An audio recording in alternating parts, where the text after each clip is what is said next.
ஓம். திருச்சிற்றம்பலம். தினம் ஒரு மந்திரம். திருமூலர் திருமந்திரம். 3ஆம் தந்திரம். வீராகமம். மந்திரம் 52. தொகுதி 11. அட்டமாசித்தி எண்வகை சித்தி.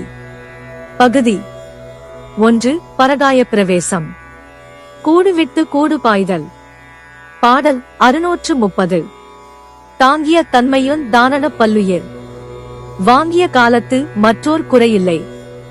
யாங்கே எழுந்தோம் அவற்றுள் எழுந்துமிக். கோங்கிய வாமுத்தி முந்தியவாறே. விளக்கம்.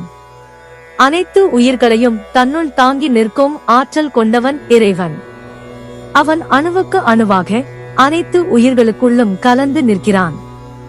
நாம் மூச்சை உள்ளிழுக்கும் போது இறைவனையும் நமக்குள் உணர்ந்தால் அந்த உயிருக்கு வேறு எந்த குறையும் இருப்பதில்லை. இறைவனுக்கும் நமக்கும் வேறுபாடு இல்லை என்பதை உணர்ந்து அவனோடு ஒன்றி மேலே எழும்பும் போது அதுவே மேலான முத்தி நிலையை அடைவதற்கான வழியாகும் என்கிறது இந்த பாடல். இறைவன் எங்கும் நிறைந்தவன்.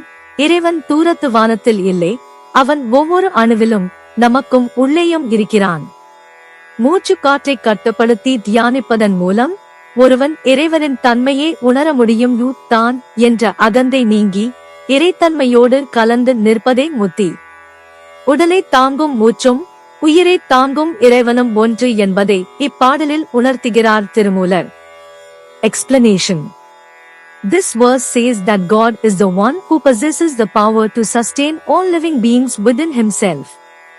He is present in every atom, mingled within all living beings. When we feel God within ourselves as we inhale, that soul experiences no other lack. Realizing that there is no difference between God and ourselves, and rising up by uniting with Him, is the path to attaining the supreme state of liberation. God is omnipresent. God is not in the distant heavens. He is in every atom, and within us as well. Through controlling the breath and meditating, one can realize the nature of God. The elimination of the ego and merging with the divine essence is liberation.